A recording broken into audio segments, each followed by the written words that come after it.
can sometimes be pretty easy to crap over a licensed game, especially from the early 2000s.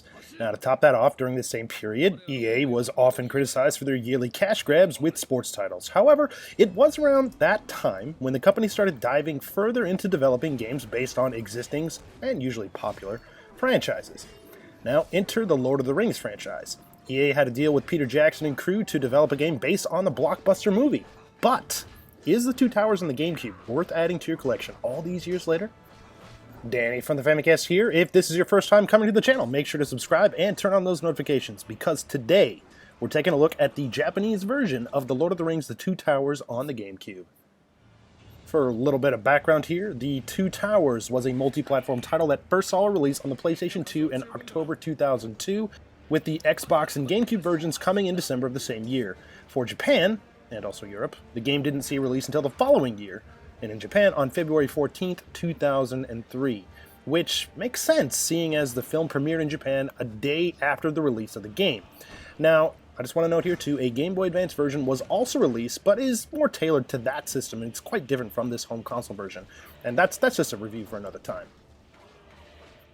The hack-and-slash nature of Two Towers feels pretty good, even now. Now, you have three characters to choose from: Aragorn, Legolas, and Gimli. Now, each character has their own strengths and weaknesses. So Gimli is a little bit slow, and his weapon has a bit of a short reach, but his attacks are pretty powerful, and he can take a beating. Now, Legolas is quick, and he can hold more projectiles, but he takes more damage when he's, fighting people in melee combat. Now, Aragorn is the well-rounded one here, somewhere in between the elf and the dwarf. Now, having played this game to completion with all the characters back in the day, and most recently going through a full playthrough with Aragorn, the general consensus and my opinion is that Gimli kind of sucks.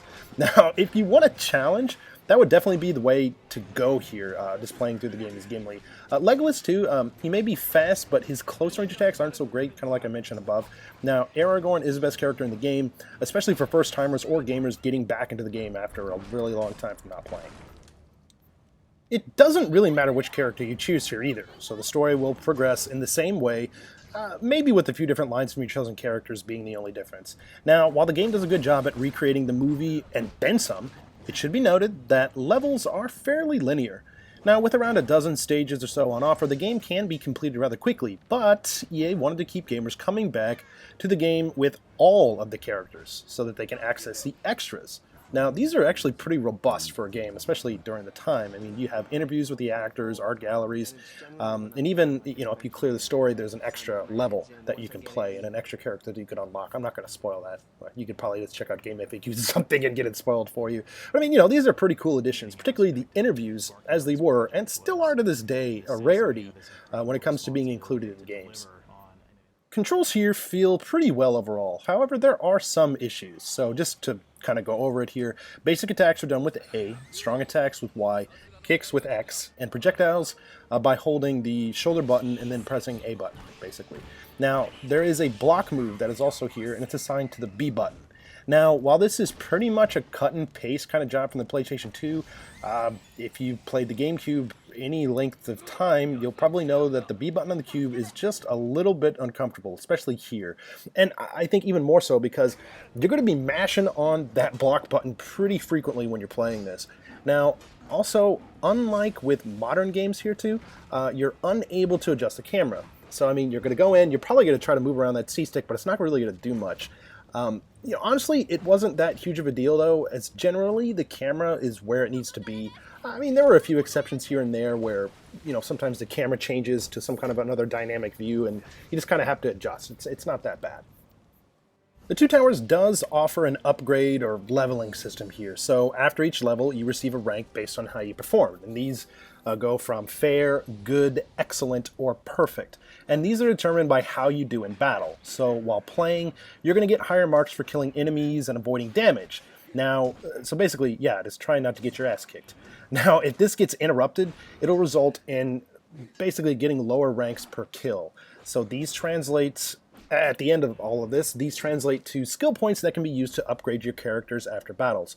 Now, upgrades range from more complicated combos with more button presses for your characters to permanent upgrades like more strength or power or something like that. It's not super deep, but it's enough to make you want to do well in the levels so you can get the additional moves or power-ups. Now, visuals in the Two Towers are actually pretty good.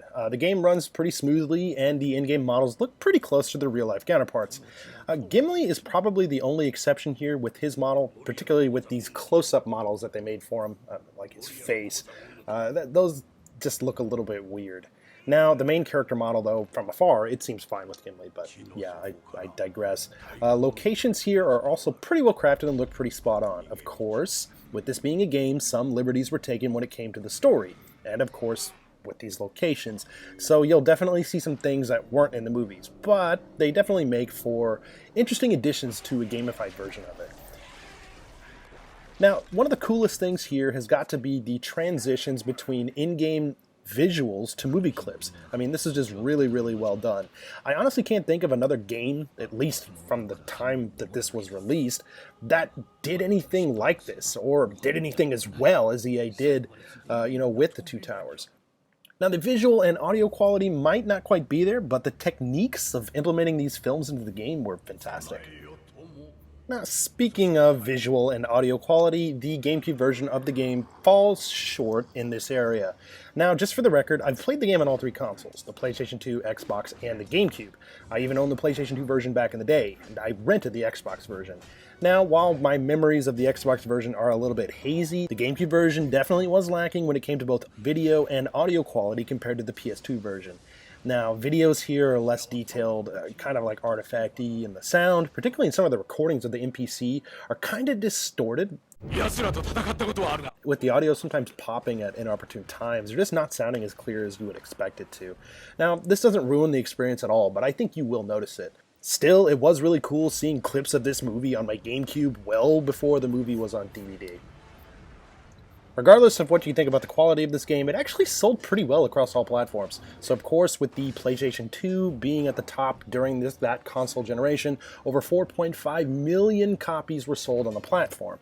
Now, the Xbox version was next up for the big boy versions, which sold over 700,000 units, while the GameCube version sold through a respectable 500,000 units. Now, it should be noted here too, the Game Boy Advance version of the game sold pretty well here too, coming in at 740,000 units sold. Now, in terms of regional differences here, you probably noticed by the footage that I'm playing through the Japanese version. Now, as far as I know, there really aren't any differences here aside from the additional Japanese voiceovers and the Japanese texts. Now, as far as I know, the Japanese voice actors who voiced their respective characters in the films, they reprised their roles for the game. Of course, all of the cast did this for the English version as well, so it was kind of cool to see that solidarity.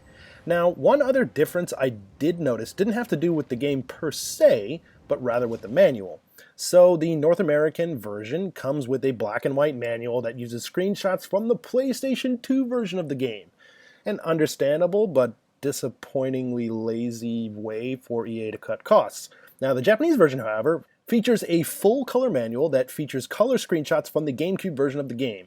Now, Japan also received a special edition of the game that was exclusive to the PlayStation 2. Now, I've thought about actually picking this up in my collection, but it's usually anywhere from 5 to 10 times more than the standard GameCube version, and as cool as that is, I'll just have to wait it out or just forget about it.